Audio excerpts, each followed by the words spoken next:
മണ്ണകം നരജന്മം പാകിയ മണ്ണകം മണ്ണകം വിത്തുമുളച്ച മണ്ണകം മണ്ണകം നരജന്മം പാകിയ മണ്ണകം. ഈ നാടകത്തിൽ വിവിധ തലങ്ങളുണ്ട്. അഭിനയമാണെങ്കിലും സംവിധാനമാണെങ്കിലും എഴുത്താണെങ്കിലും കലാ വർക്കാണെങ്കിലും lighting, property work, set work, ഇങ്ങനെ നിരവധി തലങ്ങളുണ്ട്. ഇതിനകത്ത് മാഷ് ഏറ്റവും കൂടുതൽ കയ്യൊപ്പ് ചാർത്തിയേക്കണത് എഴുത്തിലൂടെ. ഈ എഴുത്താണ് തൻ്റെ ഇടം എന്നുള്ളത് എങ്ങനെ കണ്ടെത്തിയ ആ ഒരു നിമിഷം അതെങ്ങനെയായിരുന്നു? അത് ഞാൻ ആദ്യ കാലത്തൊക്കെ ചെറുകഥ എഴുതിയിരുന്ന ആളാണ്. ചെറുകഥ എഴുതിയിരുന്നപ്പോൾ ചെറുകഥ എഴുതാൻ കാരണം തന്നെ എൻ്റെ അനുഭവങ്ങളാണ് ആ ചെറുകഥയിലുള്ളത്. ഈ മനോരാജ്യത്തിലും മനോരമയിലും ഒക്കെ എഴുതിയ ചെറുകഥകളാണ്. അന്ന് ഈ പൈങ്കിളി സാഹിത്യം എന്നൊക്കെ പറഞ്ഞ രീതിയിലുള്ള ആര് അങ്ങനത്തെ ആ ചെറുകഥയിൽ ഞാൻ വ്യതിചരിക്കാൻ കാരണം നാടകത്തിൻ്റെ ഉള്ളിൽ കിടപ്പുണ്ട്. കാരണം അച്ഛൻ പഴയ നാടക സംഘാടകനായിരുന്നു. KNK കലാസമിതി ഉണ്ടായിരുന്നു, പൂനെയിൽ KNK സമിതി ഉണ്ടായിരുന്നു. ആ സമിതിയിലൊക്കെ പ്രവർത്തനമായിരുന്നു. അഭിനേതാവല്ല, പക്ഷെ അച്ഛൻ സംഘാടകനായിരുന്നു. ഈ സംഘാടകനായതുകൊണ്ട് നാടകം മാത്രമല്ല, കഥാപ്രസംഗം, ഇങ്ങനെയുള്ള കലാപരിപാടി പൂനെ വെളിയിൽ എപ്പോഴും ഉണ്ടായിരുന്നു, മിക്കപ്പോഴും ഉണ്ടായിരുന്നു. അത് അന്നത്തെ പ്രശസ്തരായ ആളുകൾ, പ്രശസ്ത നാട്ടുകാരാണ് അതിൽ അഭിനയിച്ചതും ഒക്കെ. അപ്പം ആ രീതിയിൽ സംഘാടകൻ എന്ന നിലയിൽ അച്ഛൻ്റെ പ്രവർത്തനമാണ് എൻ്റെ ഉള്ളിൽ എങ്ങനെയോ നാടകം നിറച്ച് തന്നത് എന്നുള്ളതാണ് എൻ്റെ ഒരു ധാരണ. ഒപ്പം ചെറുകഥയും എൻ്റെ മനസ്സിലിങ്ങനെ രൂപപ്പെട്ടു വരും. ചെറുകഥയാണ് ആദ്യം എഴുതിയത്. അത് ആദ്യമൊക്കെ എഴുതുന്നത് ഈ സ്മരണയേക്കും സൗനീകരണമൊക്കെയാണ് എഴുതിയിരുന്നത്. പിന്നെ അതെ, അത് എനിക്ക് ഒരു ചെറുകഥയൊക്കെ എഴുതുമ്പോൾ അതിന് 16-17 വയസ്സൊക്കെ ആയിട്ടുണ്ടാവും എഴുതാനത്തിൽ. എഴുത്ത് അത് തുടർന്നു എന്നതാണ്. ഞാൻ ചെറിയ പ്രായത്തിൽ തന്നെ പ്രസംഗിക്കാനും രചനാ മത്സരത്തിന്, ഈ പ്രബന്ധ രചനാ മത്സരം, ഉപന്യാസ രചനാ മത്സരത്തിലും സ്കൂളുകളിലും മറ്റ് സംഘടനകൾ നടത്തുന്ന മത്സരങ്ങളൊക്കെ പങ്കെടുത്ത് അങ്ങനെയാണ് രചനയുടെ ഒരു ലോകത്തേക്ക് ഞാൻ പോയത്. നാടകരചന ശരിക്കും ഞാൻ അതിനു മുമ്പ് അടിദാസക്കാണ് എൻ്റെ നാടകങ്ങൾ ശരിക്കും തുടക്കം ഇട്ടത്. അടിദാസ ആണ് എന്നെ ഒരു വലിയൊരു നാടക ലോകത്തേക്ക് പിടിച്ചു കൊണ്ടുപോയത്, അടിദാസ. അതിനു മുമ്പ് മോചനം, സമാപ്തം എന്നൊക്കെ പറഞ്ഞ് നാടകം ഞാൻ എഴുതിയിട്ടുണ്ട് എൻ്റെ അനിയന്മാർക്ക് വേണ്ടി. അത് പോണേക്കര ശ്രീനാരായണ SNDPയുടെ കീഴിലുള്ള സുബ്രഹ്മണ്യ സ്വാമി ക്ഷേത്രത്തിലാണ് ആ നാടകമൊക്കെ അവതരിപ്പിച്ചത്. ആ രചനയെല്ലാം പരാജയപ്പെട്ടു എന്നുള്ളതാണ് എഴുത്തിൻ്റെ കാര്യത്തിൽ. കാരണം നാടകത്തിൻ്റെ ആദ്യമധ്യാന്ത പൊരുത്തമുള്ള ഒരു ഘടനയുണ്ട് നാടകത്തിൻ്റെ. ആ ഇതിവൃത്ത ഘടനയുണ്ട്. ആ ഘടനയൊന്നും എനിക്കറിയില്ലായിരുന്നു. കാരണം പ്രായം അതാണ്. നാടകം എങ്ങനെയായിരിക്കണം, എങ്ങനെയാണ് പ്രേക്ഷകനിലേക്ക് അടുപ്പിക്കേണ്ടത്, അതിൻ്റെ ഋതം എന്താണ്, അതിൻ്റെ ലൈഫ് എന്താണ്, അതിൻ്റെ വഴികൾ എന്താണെന്നൊക്കെ ഉള്ള ഒരു എഴുതി വെച്ച നിയമമല്ല അത്. നാടകത്തിൽ നിന്ന് ഉണ്ടായ നിയമങ്ങളാണ്. നാടകത്തിന് എഴുതി വെച്ച ഭരണഘടന പോലെ എഴുതി വെച്ച നിയമങ്ങളൊന്നുമില്ല. നല്ല നാടകങ്ങളിൽ നിന്നാണ് നിയമങ്ങൾ ഉണ്ടായിരിക്കുന്നത്. ആ നിയമങ്ങളൊന്നും അക്കാലത്ത് എനിക്കറിയില്ലായിരുന്നു. പിന്നെ നമ്മൾ നിയമങ്ങളിലേക്ക് എങ്ങനെയാണ് ഒരു നാടകം എഴുതിക്കഴിഞ്ഞാൽ അത് എങ്ങനെയാണ് കഥാപാത്രങ്ങൾ തിരഞ്ഞെടുക്കേണ്ടത്, എങ്ങനെയാണ് വേദിയിൽ ഈ കഥാപാത്രങ്ങളെ കൊണ്ടുപോയിട്ട് പ്രേക്ഷകരുമായിട്ട് വിനിമയം ചെയ്യേണ്ടത്, കമ്മ്യൂണിക്കേറ്റ് ചെയ്യിപ്പിക്കേണ്ടത് അവരെ കൊണ്ട് എന്നുള്ള ഒരു അന്വേഷണം നടക്കുന്ന ഇടയിലാണ് ഈ അടിയന്തരാവസ്ഥ കാലത്ത് നാടകം എഴുതാനുള്ള ഒരു പ്രേരണ ഉണ്ടായത്. അന്ന് സഹീർ അലിയുടെ പിതാവ് അലിയാർ ഇടപ്പള്ളി ആണ് കേരളത്തിലെ വലിയൊരു എറണാകുളം ജില്ലയിൽ, കേരളമൊന്നും ആയിട്ടില്ല, അത് എറണാകുളം ജില്ലയിലെ ഇടപ്പള്ളിയിലൊക്കെ വലിയ നാടകകൃത്തൊക്കെയായിട്ട് അറിയപ്പെട്ടിരുന്നത്. അപ്പോഴും അലിയാർ ഇടപ്പള്ളി നാടകമൊക്കെ കാണാൻ ഞാൻ പോകുമായിരുന്നു. നാടകം എഴുതി ഞാൻ നേരത്തെ പറഞ്ഞ സമാപ്തവും മോചനമൊക്കെ നാടകം എഴുതിയിട്ടുണ്ടെങ്കിലും ഈ അലിയാർ ഇടപ്പള്ളി നാടകം കാണുമ്പോഴാണ് എനിക്ക് ഈ നാടകം ഇങ്ങനെയൊക്കെ ആയിരിക്കണമെന്ന് മനസ്സിലാകുന്നത്. ഒരു ദിവസം ഞാൻ ഇടപ്പള്ളി ടോളാണ് അന്ന് എൻ്റെ കേന്ദ്രസ്ഥാനം. ഫാക്ടറി ട്രെയിനിങ് ക്ലാസ്സൊക്കെ കഴിഞ്ഞ് വൈകുന്നേരം ഇടപ്പള്ളി ടോളിലാണ് എല്ലാവരും ഒത്തുകൂടുന്നത്. അപ്പോൾ ഒത്തുകൂടുമ്പോൾ എൻ്റെ ശരിക്കും വൈകുന്നേരങ്ങൾ അവിടെയാണ് കിടന്നത്. എൻ്റെ ജീവിതം തന്നെ ഇടപ്പള്ളി ടോള് പോലെ ചെയ്യാണ് പണ്ടത്തേത്. അപ്പോൾ ഈ ഒരു ദിവസം ഒരു ചോദ്യം വരെയാണ് രതീഷിന് നാടകം എഴുതാൻ പറ്റില്ലേ, കഥകളൊക്കെ എഴുതണ്ടല്ലോ, ഒരു നാടകം എഴുതാൻ പറ്റുന്നു. അപ്പോൾ അവിടെ ഒരു മോഹൻകുമാർ എന്ന് പറഞ്ഞ ആൾ ഇരിപ്പുണ്ടായിരുന്നു, എൻ്റെ സുഹൃത്താണ് മോഹൻ. പിന്നെ അശോക് കുമാർ, അങ്ങനെ കുറച്ച് ആളുകളൊക്കെ ഉണ്ടായിരുന്നു. ഞാൻ പറയും നാടകം എഴുതുന്നത് എൻ്റെ ഇതല്ല, ഞാൻ ചെറുകഥയൊക്കെ എഴുതാം. നിനക്ക് എഴുതാൻ പറ്റുമെന്ന് മോഹൻ പറയണത്. ഞാൻ പറയും എനിക്കൊന്നും കിട്ടാനില്ല, നോക്കാമെന്ന് പറഞ്ഞു. അപ്പോൾ എൻ്റെ പോക്കറ്റിൽ 3 നിറത്തിലുള്ള പേന കിടപ്പുണ്ടായിരുന്നു. 3 നിറത്തിലുള്ള 3 പേനകളുണ്ടായിരുന്നു. അപ്പോൾ എന്നോട് പെട്ടെന്ന് അവൻ ചോദിക്കുന്നു, ഇവിടെ രതീഷ, നിൻ്റെ പോക്കറ്റിൽ 3 നിറത്തിൽ പേന കിടപ്പുണ്ട്. ഈ 3 നിറത്തിലെ പേന നീ എന്തിനാണ് ഇങ്ങനെ പോക്കറ്റിൽ കൊണ്ടു കിടക്കുന്നത്? ആ ചോദ്യം എനിക്ക് എൻ്റെ മനസ്സ് സ്പാർക്ക് ചെയ്യുന്നതാണ്. അത് വളരെ അതൊരു ത്രെഡായിട്ട് വിരിഞ്ഞു എൻ്റെ മനസ്സിൽ, ഒരു ഇതിവൃത്തമായിട്ട് മാറി. അപ്പം ഞാൻ അതങ്ങനെ ഇതിവൃത്തമായിട്ട് മാറുമ്പോൾ തന്നെ ഞാൻ മോഹണ്ട് പറയടാ, എടാ ഈ ഇതിൽ കിടക്കുന്ന കാവ്യ നിറത്തിലുള്ള പേന അത് ഞാൻ ഒരു ഹിന്ദു സന്യാസിക്ക് കൊടുക്കും. ഒരു വെള്ള പേന അത് ഞാൻ ഗാന്ധിന് കൊടുക്കും. പച്ച അത് എൻ്റെ ചുവന്ന പേന അത് വിപ്ലവകാരിക്ക് കൊടുക്കും. അത് കൊള്ളാനുള്ള ആശയം എന്ന് പറഞ്ഞ് അങ്ങനെ നീ ഒരു കാര്യം അത് വെച്ച് നാടകം എഴുതാൻ പറ്റും. ഞാൻ പേന വെച്ചേക്ക് നാടകം എഴുതുന്നു പറഞ്ഞു. അതിങ്ങനെ വളർന്ന് ഞാൻ അവിടെ നടന്ന് റെയിലേ നടന്ന് വീട്ടിൽ വന്നപ്പോഴേക്കും അത് നാടകമായിട്ട് മാറി എന്നുള്ളതാണ്. അതാണ് പ്രതിധ്വനി. അപ്പോൾ അതിന് കഥാപാത്രം ഗാന്ധി, പിന്നെ ഒരു ഹിന്ദു സന്യാസി, ഒരു വിപ്ലവകാരിയായ ചെറുപ്പക്കാരൻ. അന്ന് തൊഴിലില്ലായ്മ വലിയ പ്രശ്നമായ സമയമാണ്, സമരങ്ങളൊക്കെ നടക്കുകയാണ്. അപ്പോൾ പ്രതിധ്വനി, ആ പ്രതിധ്വനി ഉണ്ടായ പ്രതിധ്വനി ശരിക്കും പ്രതിധ്വനി അല്ല, അടിയന്തരാസ് മുമ്പാണ് രചന നടക്കുന്നത്. നാടകം എഴുതിയ സംവിധാനം നടന്നുകൊണ്ടിരിക്കുമ്പോൾ അടിയന്തരാസ് പ്രഖ്യാപിച്ചു. അങ്ങനെ ഈ നാടകം എങ്ങനെ കളിക്കുമെന്നല്ലേ, ഗാന്ധിനെയൊക്കെ വിമർശിക്കല്ലേ. അങ്ങനെ പേടി ആർക്കും ഉണ്ടായില്ല.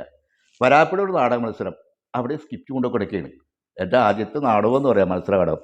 സ്ക്രിപ്റ്റ് കൊണ്ട് കൊടുത്തപ്പോൾ അവർ പറഞ്ഞു ഞങ്ങൾക്ക് കുഴപ്പമില്ല, നിങ്ങൾ അവതരിപ്പിക്കും എന്നുള്ളതാണ്. പോലീസുകാർ പദ്ധതി ഞങ്ങൾ പറയും, നിങ്ങൾ സ്ക്രിപ്റ്റ് ഞങ്ങളൊന്നും പറയുന്നത് പറയും. അപ്പോൾ ചിത്രാർസിലെ കലാകാരന്മാരെ എൻ്റെ സുഹൃത്തുക്കളെല്ലാവരും അവർ പറഞ്ഞു ഞങ്ങൾക്ക് ധൈര്യം ഉണ്ട് അവതരിപ്പിക്കാൻ, ഞങ്ങൾക്ക് സെലക്ഷൻ തരണമെന്ന് പറഞ്ഞു. സെലക്ഷൻ കിട്ടി നാടകം അവതരിപ്പിക്കാൻ പോവുകയാണ്. ചെന്ന് കഴിയുമ്പോൾ പോലീസുകാരിങ്ങനെ നിറഞ്ഞേക്കാണ് നാടകം എങ്ങനെയൊക്കെയാണെന്ന് വെച്ച് പരിശോധിക്കാൻ വേണ്ടി. അടിയന്തരാസക്കെതിരാണോ നാടകം എന്നുള്ള കേന്ദ്ര ഗവൺമെൻറ്റിനെതിരാണോ എന്ന് പരിശോധിക്കാൻ വേണ്ടി പോലീസിൻ്റെ വൻ പടയുണ്ടായിരുന്നു. അവിടെ ചെന്ന് നാടകക്കാരൻ എന്നോട് പറഞ്ഞ്, രതീഷ നീ സ്റ്റേജിൻ്റെ പുറകെ പോയി വിളിച്ചിരുന്നു, ഈ നാടകം കണ്ടു കഴിഞ്ഞാൽ ചിലപ്പോൾ അവർ ചോദിക്കും എഴുതിയാരാന്ന്, അപ്പോൾ നിനക്ക് പിടിച്ചു കൊടുക്കാൻ പറ്റില്ല, നീ പുറകെ പോയിരുന്നോടാ. അപ്പോൾ എനിക്ക് നാടകം കണ്ട് എൻ്റെ ആദ്യത്തെ നാടകമല്ലേ എനിക്ക് കാണണ്ടേ, നീ പുറകെ പോയില്ല. പുറകിൽ സ്റ്റേജിൻ്റെ പുറകെ ചേമ്പിക്കാടായിരുന്നു. അത് എനിക്ക് ആ ചേമ്പിക്കാട് വീർന്നിട്ട് ആ ചൊറിച്ചിൽ ഇപ്പോഴും മാറിയിട്ടില്ല. ആ ചേമ്പിക്കാട്ടിൽ പോയിരുന്നു. നാടകം കഴിഞ്ഞപ്പോഴേക്കും മത്സരം കഴിഞ്ഞപ്പോൾ പോലീസുകാർ വന്നപ്പോഴേക്കും ഇത് ആരെ എഴുതിയെന്ന് ചോദിച്ചു. ഇത് എഴുതിയത് ആരാണെന്ന് ഞങ്ങൾക്ക് അറിയാൻ പാടില്ല, എഴുതി സ്ക്രിപ്റ്റ് കിട്ടി സാറേ, ഞങ്ങളങ്ങനെ അവതരിപ്പിച്ചോളൂ, ഇത് പ്രശ്നം ഉണ്ടാക്കുമല്ലാന്ന് പറഞ്ഞു. അത് ഞങ്ങൾക്ക് അറിയാൻ പാടില്ല, ഇത് കളിക്കണ്ട എന്നാണ് ഞങ്ങളുടെ അഭിപ്രായം എന്ന് പറഞ്ഞു. അപ്പോൾ എന്ന് പറഞ്ഞ് ഞാൻ പുറകിലിരിക്കുന്നത് എനിക്ക് കേൾക്കാൻ പാടില്ല.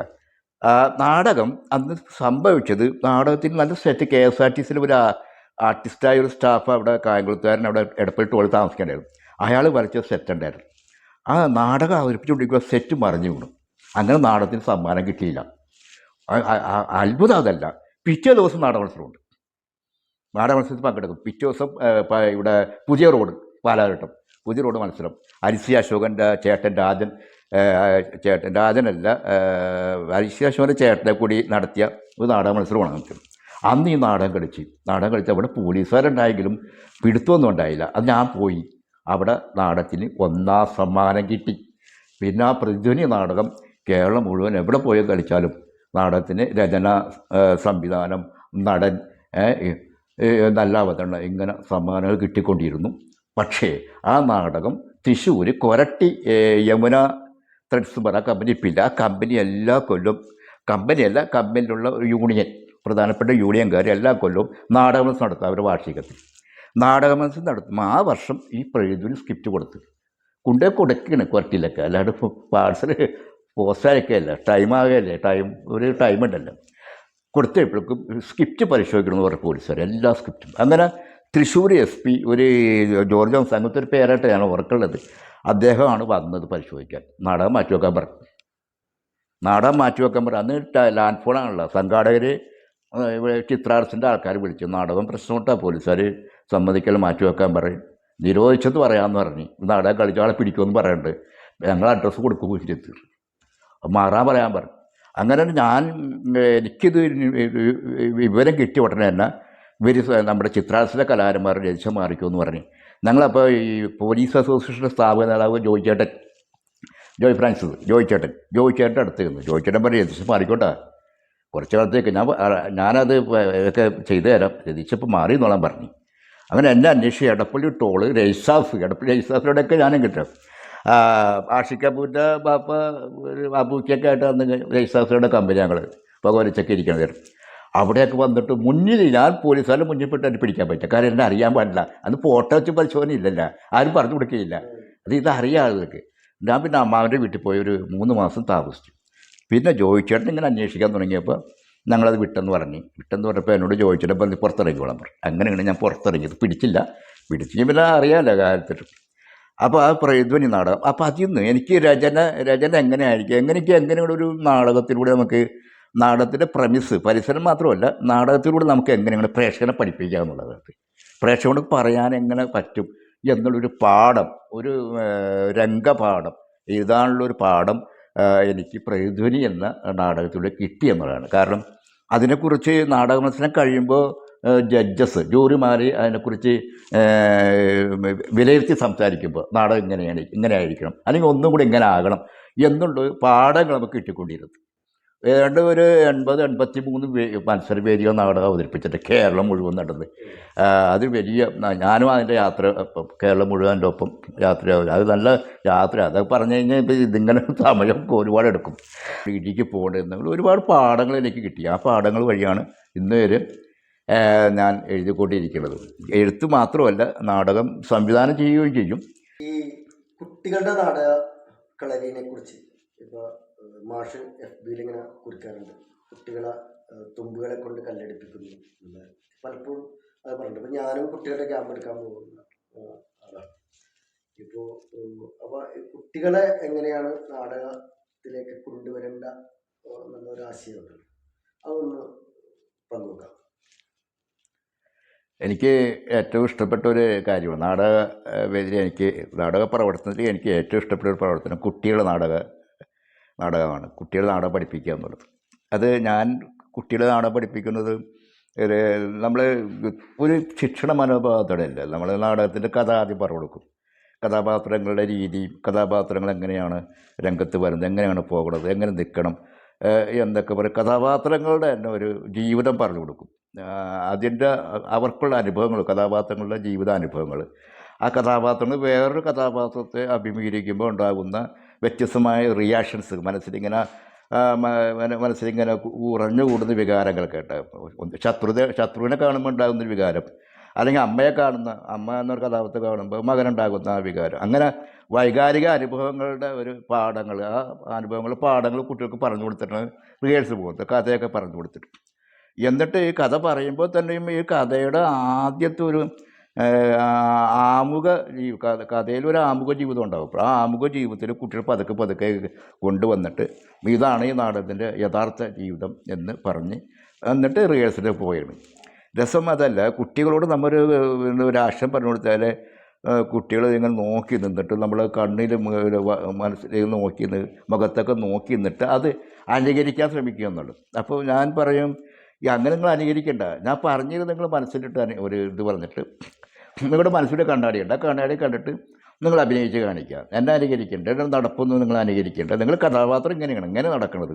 അയാൾ പലിശക്കാരനാണ്, ആ പലിശക്കാരൻ്റെ കയ്യിൽ ഇന്ന ബാഗുകളുണ്ട്, അയാളുടെ ചെരുപ്പിൻ്റെതാണ്, അയാൾ സൈക്കിൾ നടക്കണം, അല്ലെങ്കിൽ അയാളുടെ കയ്യിൽ മൊബൈലുണ്ട്, എന്തായാലും ആ ഒരു കഥാപാത്രത്തിൻ്റെ ഒരു ശരീരഘടന, ആ ശരീരഘടന അതിനിപ്പോൾ ശരീരഭാഷ എന്നൊക്കെ പറയാം. ആ ശരീരഭാഷ എന്ന് പറയുമ്പോഴേക്കും ഒരു മനുഷ്യർ ഉപയോഗിക്കുന്ന ഒരു കഥാപാത്രം ഉപയോഗിക്കുന്ന ഷർട്ട് പാൻറ്റാണ്, പാൻറ്റ് മുണ്ട് കാണുമ്പോൾ മുണ്ട് കൊടുക്കുന്ന ഒരു രീതിയുണ്ട്. കയ്യിൽ മൊബൈൽ ഉപയോഗിക്കുന്ന രീതിയുണ്ട്. ചിലപ്പോൾ പോക്കലിടും, ചിലപ്പോൾ അരയിൽ വെക്കും. അങ്ങനെ ഓരോ ആളുകളും ഓരോ രീതിയിലാണ് എല്ലാം ആ ജീവിതം കൊണ്ടു നടക്കുന്നത്. ആ കൊണ്ടു നടക്കുന്ന ജീവിതങ്ങളുടെ ആ വ്യത്യസ്ത ജീവിതങ്ങളെ കണ്ടെത്തുമ്പോഴാണ് നിങ്ങൾക്ക് തന്ന കഥാപാത്രങ്ങളെ നിങ്ങൾക്ക് കണ്ടെത്താൻ പറ്റും. അപ്പോൾ അങ്ങനെ കുട്ടികൾ പറഞ്ഞ് ഉസ്മാൻ്റെ ചെരുപ്പ് ഞാനൊരു അറബി കഥ എടുത്തിട്ട് ചെയ്ത ആ ഉസ്മാൻ്റെ ചെരുപ്പ് എന്ന നാടകം കുട്ടികളിലേക്ക് ആദ്യം പറഞ്ഞു കൊടുത്തിട്ട് അതിൽ ഒരു അവൻ്റെ പേര് ഹരിഗോവിന്ദൻ എന്നൊരു പയ്യനാണ്, അവൻ 5ാം ക്ലാസ് പഠിക്കണം. അത്ഭുതപ്പെട്ടു പോയി. ഇത് പറഞ്ഞു കൊടുത്തിട്ട് അവൻ ആ കഥാപാത്രത്തിൽ ഇങ്ങനെ കയറി കഴിഞ്ഞിട്ട് കഥാപാത്രം ജീവിക്കല്ല, അവൻ ജീവിക്കാൻ പറയണില്ല ആരോട് ഞാൻ. പക്ഷേ ഹരിഗോവിന്ദൻ അഭിനയിച്ച് ഞാൻ എഴുതി വെച്ച സ്ക്രിപ്റ്റിൽ വേറെ ഉസ്മാൻ എനിക്ക് വർക്ക് ചെയ്ത് തന്നെ.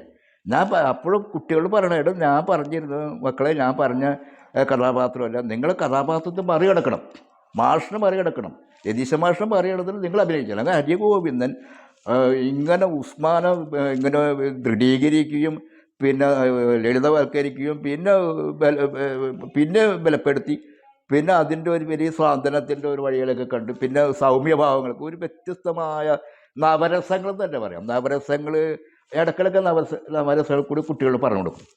അങ്ങനെ അവൻ ഒരു ഉസ്മാനായി. ആ ഉസ്മാൻ എനിക്ക് തന്ന, ഹരിഗോവിന്ദൻ തന്ന ഒരു ഉസ്മാൻ ഞാൻ എഴുതിയ ഉസ്മാനായിരുന്നില്ല. അതാണ് നമ്മുടെ രചനയുടെ ഒരു വെളിപാടും പിന്നെ നമ്മുടെ സംവിധാനത്തിൻ്റെ ഇത് കുട്ടികളുടെ നാടകത്തിൻ്റെ. അത് എവിടെ ചെന്നാലും എനിക്ക് അതിനു മുമ്പ് ഭവൻസിന് വേണ്ടിയാണ് നാടകം ചെയ്തത്. അത് വർഷങ്ങളായി. ഭാരതീയ വിദ്യാഭവൻ എരൂര്. എനിക്ക് ഇപ്പോൾ വളരെ എനിക്ക് പോലും എൻ്റെ ഉള്ളിൽ പോലും നിലവിളി വരെയാണ് ആ നാടകത്തിച്ച് പറയുമ്പോൾ.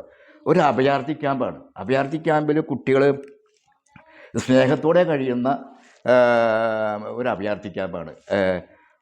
വിദ്വേഷങ്ങൾ ഉണ്ടായിട്ട് അഭയാർത്ഥികളായിട്ട് മാറിയാണ്. വിദ്വേഷങ്ങൾ കൊണ്ട് കലാപം ഉണ്ടായി. അങ്ങനെ അഭയാർത്ഥികളായിട്ട് മാറിയ കുട്ടികൾ പരസ്പരം മിണ്ടുന്നില്ല. ഒന്നിച്ച് കളിച്ചവർ അകന്നു പോകുന്നു, ഒന്നിച്ചിരുന്ന് പഠിച്ചവർ ഒറ്റ ബെഞ്ചിലിരിക്കുന്നില്ല, ഒന്നിച്ച് ക്രിക്കറ്റ് കളിച്ചവരൊക്കെ മാറി നിന്ന് കളിക്കുന്നു. അവരെല്ലാം മതത്തിൻ്റെയും നിറത്തിൻ്റെയും പേരിലൊക്കെ മാറ്റി നിർത്തപ്പെടുന്നു. അങ്ങനെ ഉണ്ടായിരുന്ന ഒരു വലിയൊരു വിഹുലത ഞാൻ എരൂർ ഭവനത്തിന് പറഞ്ഞു കൊടുത്ത കുട്ടികളുണ്ട്. ആ കുട്ടികൾ നാടകം അവതരിപ്പിച്ചിട്ട് അതിനകത്ത് ഞാനൊരു ചെറിയ താരാട്ട് പാട്ടൊക്കെ ഇട്ട് കൊടുത്തിട്ട്, താരാട്ട് പാട്ടാണ് നാടകത്തിൻ്റെ അവസാനം പേര്, കുട്ടികളുടെ താരാട്ടയുടെ. ഭവൻസ് 1ാം സമ്മാനം വാങ്ങിച്ചു. ഏൾമക്കര ഭവൻസിലായിരുന്നു മത്സരം. അവരൊരു പ്രത്യേക മത്സരമുണ്ട്. എന്നിട്ട് ടീച്ചർമാർ കണ്ടിന്ന് കരഞ്ഞു പോയി. അത്രയും നേരം നാടകം കളിച്ചിട്ട് അശ്രദ്ധമായിട്ട് വർത്താനമൊക്കെ പറഞ്ഞിരുന്നവർ ഈ നാടകം അവതരിപ്പിച്ച് തുടങ്ങിയപ്പോൾ പോകണം. അപ്പം ഞാൻ പരിസരം മുഴുവൻ അഭിനയിക്കാൻ പറയും കുട്ടികളുണ്ട്. അവിടെ ചെറിയ ഒരു കുളമൊക്കെ ഉണ്ട്. ആ കുളത്തിലൊക്കെ പോയി അഭിനയിച്ച കുട്ടികൾ അവസാനം പ്രേക്ഷകർ കരഞ്ഞു എന്നുള്ളതാണ് ചോദിച്ചത്. കരഞ്ഞൊരു നിലവിളി ഞാൻ FB പേജിൽ കഴിഞ്ഞ ദിവസം ഇടും നിലവിളിയെക്കുറിച്ച്. നിലവിളി ഒരു അപാര നിലവിളി. ടീച്ചർമാരൊക്കെ വന്ന് എന്നോട് പറഞ്ഞു, മാഷേ ഇതെന്താണ് ചെയ്ത് കുട്ടികളെ കൂടെ ഇങ്ങനെ ചെയ്യിപ്പിക്കണോ, ഞങ്ങൾ കരഞ്ഞു പോകല്ലേ. ഞാൻ പറയും കരഞ്ഞോളാം, നിങ്ങൾ കരഞ്ഞോട്ടെ, ഇതല്ലേ സംഭവം. ഇതൊരു മതേതര മൂല്യത്തിന് വേണ്ടിയുള്ള കുട്ടികളെ ഇതെല്ലാം പഠിപ്പിക്കേണ്ടത് നമ്മൾ. അല്ല ജാതി മതമൊക്കെ പഠിപ്പിക്കേണ്ടത്, വിദ്വേഷത്തിൻ്റെ ഇതാണ് പഠിപ്പിക്കേണ്ടത്. അല്ല ഈ പാഠങ്ങളെ കുട്ടികളെ പഠിപ്പിക്കേണ്ടത്. ഭാവിയിൽ അവരൊക്കെ അതൊക്കെ ഈ പാഠത്തിൽ നിന്ന് അവർക്ക് ഗുണപാഠം ഒരുക്കിയിട്ട് മാറി കിട്ടും. കുട്ടികളുടെ ഇച്ഛക്കനുസരിച്ച് പാഠങ്ങൾ രംഗപാഠം പറഞ്ഞു കൊടുത്ത് അവരെ മറികടക്കാൻ, കഥാപാത്രം സംവിധാനം മറികടക്കാൻ പഠിപ്പിക്കുക. അപ്പോൾ ആ നാടകം വിജയിച്ചു. തിയേറ്റർ നമുക്ക് ഏറ്റവും അതിൻ്റെ പ്രത്യേകത എന്ന് പറയാൻ, എൻ്റെ ഗുണമെന്ന് പറഞ്ഞാൽ കുട്ടികൾ ആ നാടകത്തിലൂടെ ഭാവിയിലേക്കുള്ളൊരു ഗുണപാഠം അവിടെ നിന്ന് പഠിച്ചെടുക്കുന്നു. ചിലപ്പോൾ അവർക്ക് ഈ തിയേറ്ററിൽ നിന്ന് കിട്ടുന്നത് സിനിമയിലേക്കുള്ള അല്ലെങ്കിൽ മറ്റ് ഉയർച്ചയിലേക്കുള്ള നൃത്തത്തിലേക്ക് എങ്ങനെ ആ കലാരംഗത്തേക്ക് ഉയരാനുള്ള ഒരു ഏണിപ്പടി തന്നെയായിരിക്കും അവർക്ക് കിട്ടാൻ പോകുന്നത്. ആ രീതിയിലാണ് നമ്മൾ ചെയ്തത്. അപ്പോൾ എനിക്കങ്ങനെ എൻ്റെ കുട്ടികളെ നാടകത്തിൽ വെച്ച് പലരും സിനിമയിലൊക്കെ അഭിനയിക്കാൻ പേരൊന്നും എടുത്തവർ 2-3 പേരുണ്ട് ഇപ്പോഴും വലിയ ഇതായിട്ട്. അർജുന അശോകനൊക്കെ പോലുള്ള ആളുകളൊക്കെ ഉണ്ട്. അപ്പോൾ ഇങ്ങനെ കുട്ടികളെ നാടകത്തിലൂടെ വന്ന് ഇപ്പോൾ ബാലസംഘം നാടകത്തിൽ വന്ന് വിഷ്ണുണികൃഷ്ണൻ ബാലസംഘം നാടകത്തിലൂടെ വന്നാണ്. ഈ പിന്നെ വിനയ് ഫോർട്ട് നാടകത്തിൽ വന്നാണ്.